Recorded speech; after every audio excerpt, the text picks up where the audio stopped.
Inakuaje tuango nguvu, mimi naitwa presenter Ali wa Entertainment PA, the Ace for Amazing. Tuko maeneo ya Kijabe and of course tumekuja kwa ajili ya walk ya people who are able differently, lakini miongoni mwa watu ambao wamehusika sana kwenye hii shughuli ni Daddy Owens mwenyewe. Tuko na Trudy, tuko na Tumbili, tuko na Sauti TV, tuko na BTG na pia tuko na SPM Buzz. Vipi? Poa kabisa. Salama? Nashukuru. Good to see you. How are you doing? Mimi niko mzima kama kawaida. Niko mzima kabisa, vinaniona niko fresh. Yeah. Tunaona watu take place ama take part in a walk. Tukaona watu pia wamepanda miti. Pengine unaweza kutujuza kwa faida tu ya mtazamaji, what exactly has been going on today? Today imekuwa siku poa sana into ability walk. Ability walk is more about creating awareness kwa watoto wamezaliwa na disability and just sensitizing the nation and even the people around hapa Kijabe kuambia that mtoto akizaliwa na any form of physical disability, most of these physical disabilities can be corrected when someone is still very young. More than 80% can be corrected when someone is still very young. So hii ni information watu wengi wajuangi huku nje. So walk per se kazi yake inakuanga ni ku create awareness. So that was the awareness today, na pia kusaidia in fundraising. Kwa maana pia watoto wakileta kwa hospitali kama hii akiwa hospital wanahitaji kufanywa surgery, and surgery, of course all of us know surgery is very costly, but at the end of the day when all of us come together through donations, through well wishers, inakuanga mzuri sana because wase wakisha give hizi pesa zote zotumwa direct to the hospital and these kids wanakuja wanapewa surgery and their lives are transformed, like even their future is really transformed. Watu wengi ambao pengine kwenye familia zao they tend to have watoto ambao wako disabled, sometimes they tend to shy away from kuwaleta kwenye limelight, kuwapeleka hospitali wakiwa na hofu kwamba pengine hawatatibiwa, ama pia wana hofu kwamba we don't have enough funding ya kupeleka mtoto afanywe surgery. Watu kama hao utawaambia nini? So the biggest challenge we face most of the time when as our foundation, when we go to those villages ama uko mashinani, unajipata uko Malika, Pokot, Samburu, Busia, kule ndani kabisa, Homa Bay. Ukishaingia kule ndani unapata there are some cultures who still believe that giving birth to a child who has any form of disability is a curse. Na bado kuna zile cultures naamini mtu akizaliwa hivyo unasikia anatupwa huko nje, anatupwa kwa msituni na vitu kama hivyo. So kazi yangu muhimu kwa ni kusensitize hawa wazazi. Kazi yangu huanza na local chief. I talk to local chiefs, naambia if you know any child ama any story that you know around the area, kama kuna mtu amezaliwa na any form of disability, kindly tuambie. Kwanza si ufanya kitu inaitwa medical camps like during the week. So kama tumeenda Pokot tutasema Saturday kutakuwa na medical camp, but during the week tunafanya sensitization around the villages, kuambia tu watu on Saturday tutakuwa hospitali fulani, kama uko na mtoto tafadhali mlete Jumamosi, na tunapeana pamphlets, flyers, tunawaambia leteni mtoto. Wakishaletwa kuna kitu nafanyanga inaitwa medical, wanafanywa kama medical inspection to confirm the level of disability that they have, na ku confirm to how it can be resolved. And from there tutachukua namba zao, tunachukua all the information that we need. Hao watu wanakuja wanaletwa hapa Kijabe, then surgery is performed on them. But the most important thing ni kuambia the nation ama kuambia wananchi huku nje, if you know anyone who has any form of disability, usiogopa because amezaliwa na disability, maybe hauna pesa na vitu kama hizo. Talk to us. People like us, we know how we can help you and how such challenges they can be, because kuna well wishers. Mimi napatana na watu huku nje wananiambia mimi ndakusaidia mtoto yote tu apate surgery, na unapata ako willing hata kulipia mtoto apate surgery, na uko na mtoko nyumbani pengine una feel hauna hiyo pesa ya kumleta hospitali. So speak up, talk to your local chiefs, talk to your hospital, talk to any organization. Mimi kama unaweza pata handle yangu on social media, just inbox me. I normally help so many kids who are born with disabilities. Surgery labda ina cost how much? Because tunaelewa hapa ni Kijabe, and most of the people wanaelewa Kijabe inakuwa very very expensive. How much does it cost? Okay, in general you always quantify useme, because you see there are very different forms of disabilities, physical disabilities, because unapata mtu maybe akona club foot na mwingine maybe akona mkono maybe imevunjikana ndani ikaikuwa vibaya ikaikuwa corrected vibaya, ama mwingine amezaliwa mkono ni fupi na vitu kama hizo. So you see all these things because lazima tuongezwe chuma ndani ndio mkono ikuwe level na hii nyingine.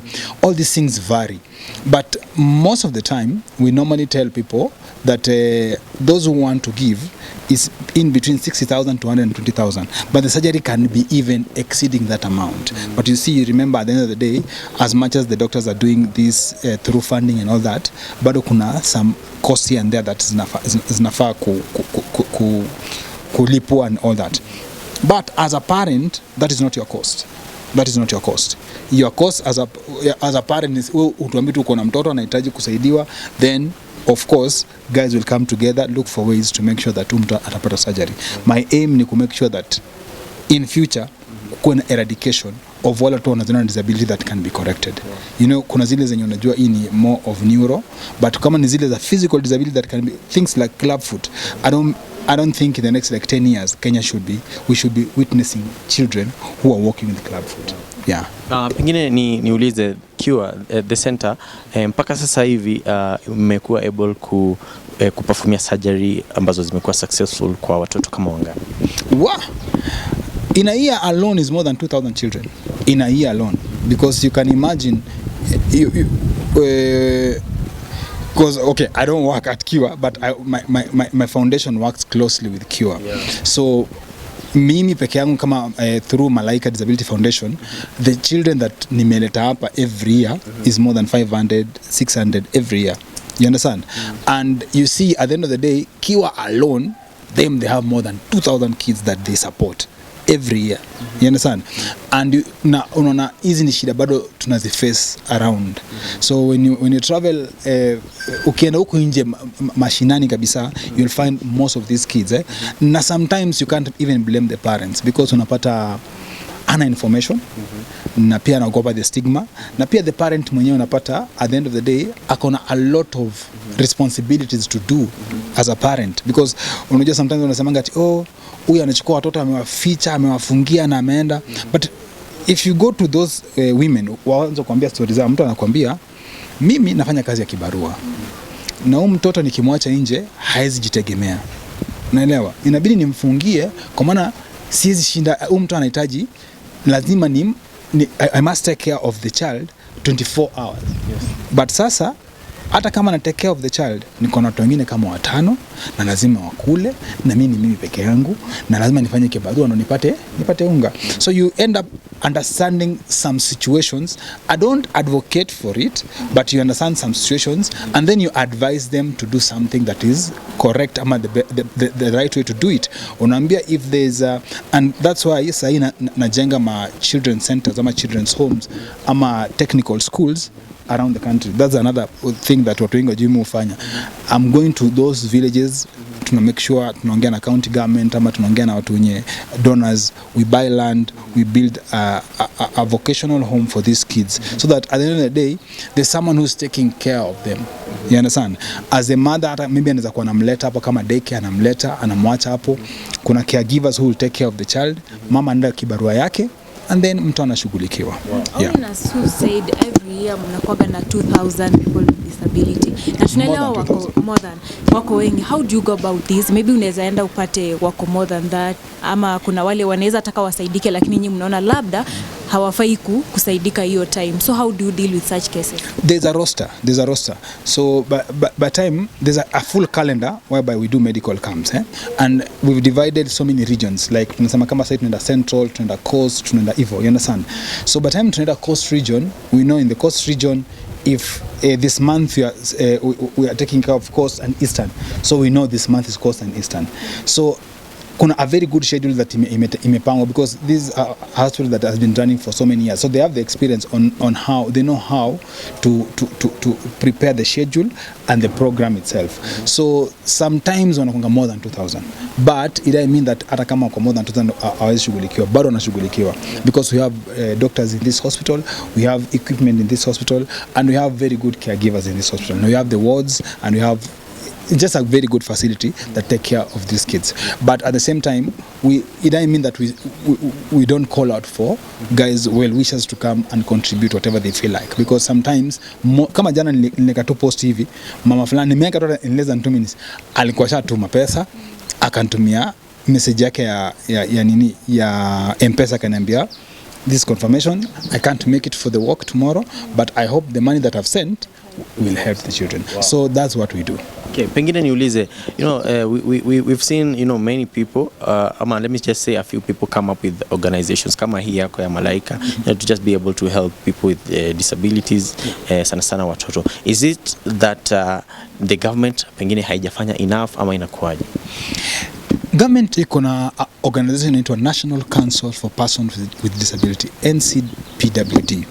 National Council iko pale Westlands na inafanya kazi yake. Wewe sema tifanye kazi yake, inafanya kazi yake. It's only that we know at the end of the day it's already overwhelmed. The same way there's public schools, the same way there's public hospitals, but at the same time we still have private schools and we still have private hospitals. So the government is doing its work through National Council. National Council inafanya kazi yake, but at the same time we can't all depend on just the government. We kama uko na hiyo umepewa kama mimi sahi, I only thank God because I'm using my platform, I'm using my brand, I'm using what God gave me, to be as a public figure to help other children. And you see sometimes whenever I go to those villages, they look at me and they're like, you are so believable, as in we tumekuona, tunakujua, tumejua ukifanya hizi campaign, so whatever you tell us, we know it's true. So sometimes they want to look at someone who they trust, a familiar face that they trust.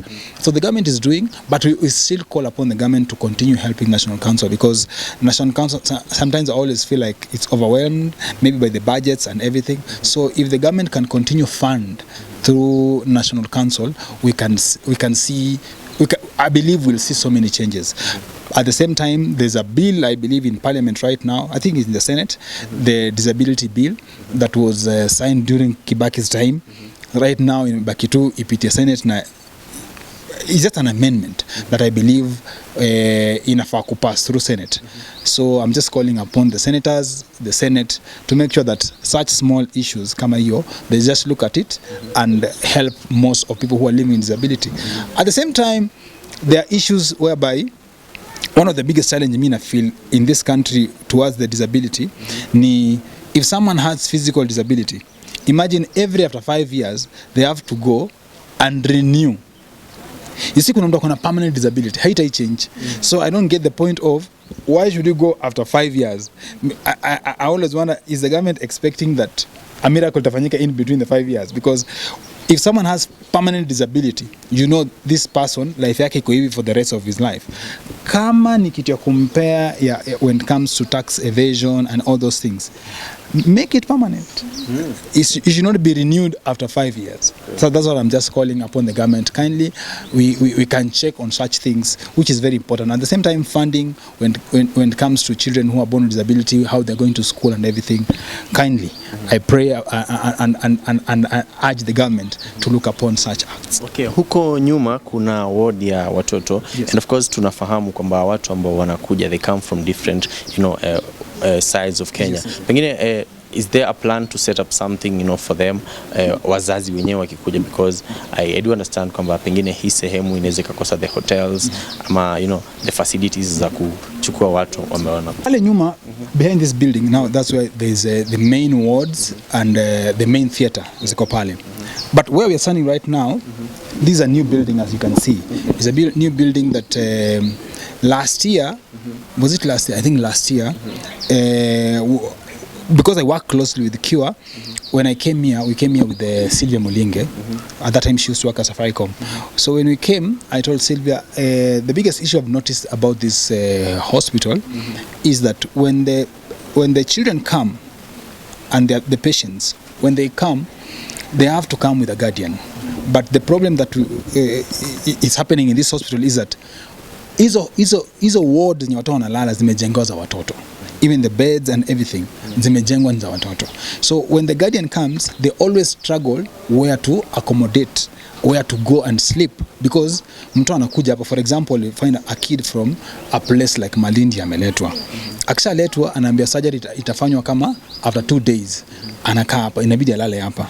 After 2 days surgery kishafanywa, inadepend na observation ya daktari. Daktari akishaangalia anaona mtoto I thought she'll recover maybe after 2 days, but the complication that through the surgery to may notice that inabidi akae another 14 days. So you see those 14 days, it means the guardian should be staying here with the patient and the child. So that's when we came up with the idea, na nikatafuta funding, we build, tukajenga hii section yote, this ward. Now this ward ni ya guardians. So wale guardians, instead of struggling those days when they're taking care of the children, the guardians now they can come and live here. And I spoke to Sylvia at that time she used to work at Safaricom, and then now Safaricom Foundation decided to give us 37 million to build this ward. Yeah. Wewe imewachukua kama miezi mingapi ndio ifike ilipofika? Last year sasa tuko April. I can say 5 months. 5 months. 5 months. 5 months. So ni pesa tu. Because this is like 5 months. Because I remember kama ikuwa groundbreaking tulifanya, ndaangalia hapa ndakuonyesha, tulifanya I think November last year. So iko na rooms ngapi maybe in general? In general unajua it's more of like a ward, so it's just imekuwa tu partitioned. Sija confirm exactly how many beds, but I can look at the proposal, but I'll confirm how many beds it can accommodate. And I'll take you for a tour, mtaiona. So eventually as Malaika Disability Foundation, we made sure that KIWA received the funding, and here is the progress of what we did. Pengine, when are you planning to launch it? Now that one depends with the administration at KIWA, because my work per se as Malaika inakuanga ni to look for funding. So nikishapata funding, and then sasa wanapewa responsibility, because you see at the end of the day is their project and it's their facility. So wenyewe wanajua sikinyota, but shafanya groundbreaking, so we're just waiting for the launch. So I'll confirm with the administration when they're planning to do the launch. Maybe to take you back dogo, what inspired you to have such whatever, like what you're doing right now? Nini ilikuinspire? I lost one of my eye in 2001, and after losing my eye, I discovered how much people who are living with disability face stigma and all that, because my eye at that time before nifanywe operation ilikuanga white. So everyone ilikuwa naenda, watu wananiangalia vibaya, watu wanashanga huyu mtu anakaaje, unaona kila mtu ako, unaelewa, anakutreat different because of your eye. Sasa mimi nikajiuliza, imagine mimi ni macho tu na ni jicho tu moja, na nikaenda kwa hosi nikafanya operation, ikamekwa kama iko poa, haioni lakini inakaa inaona. But imagine in my position at that time, I nimeanza muziki. So by the time I became a musician, I used to have that heavy heart in knowing that people who are living with disability wanna face a lot of challenges and a lot of stigma. So that thing really inspired me, and by the time I knew God has blessed me to a level whereby I can transform lives, I can connect people with such facilities and such programs, I was like, why can't I do it? So in 2012 is when I launched my foundation, Malaika Disability Foundation. By that time it used to be called Malaika Trust, and I started by doing an event called Malaika Tribute Awards, whereby we used to award people who are living with disability who've done great things despite their challenges. Yeah. Are you looking forward pengine in the future kuzirudisha? Yeah, I think this year lazima nifanye December 3rd. Wow. Yeah, December 3rd. Because ilikuwa inasaidia watu wengi sana. You see, it's only during COVID ndio kulikuwa nayo shida, and then tukaifanya tena. I think last year but one ifanya nyingine. The aim is mostly just to award person who are living with disability who've done great things in the society. Unaona kama caregivers, mtu anajitolea kuja kufanya kazi kwa hospitali na halipwi. Unaelewa? So mtu kama huyo, we award them, we give them 100,000 just to say thank you for the good work that they're doing. Kuna watu unapata mtu wako Kibera amechukua nyumba yake ameweka watu wa disability, mwenyewe anatafutia chakula, vitu kama hizo. Watu kama tunatafutia 100,000 tunapatia a check and a trophy and a certificate just to recognize. It's not a competition, it's just, that's why it's called a tribute awards. We just pay tribute for the work that they're doing. Kimalizia tu pengine kwa mtu ambaye anataka kuchangia, to help, what is the number to call, what is the pay bill, what is the till number, and all those necessary details kwa mtu ambaye pengine anataka kuchangia to fund, kutuma funding yake, na pia kwa mtu ambaye anataka usaidizi, what is also the number ambayo unaweza kupiga? Okay, ndakupatia the paybill number, itakuwa hapa chini, itakuwa hapa chini kwa screen, the paybill number. At the same time you can visit ukiangalia page yangu ya Instagram ama any of my platform, you can inbox me. At the same time kuna page ya Malaika Disability Foundation, inaitwa Malaika Disability Foundation on Twitter, Instagram and Facebook, inaitwa hivyo. And then pia kuna page ya AIC Kiwa, into AIC Kiwa Kenya on Twitter, Instagram and Facebook. You can just visit their platforms, and if you have an issue, just most of the time by the wase respond immediately when it comes to things about disability. Hata page yangu mu respond immediately, isipokuwa tu kama umetuma vitu zingine na mimi, lakini kama umetuma disability I'll respond. Yeah. Swali tu la mwisho la kiutani issue ya kupata ya kuoa ulifikiwa? Unatafuta kienyeji? Maybe amepata. Umeshapata na utuambie.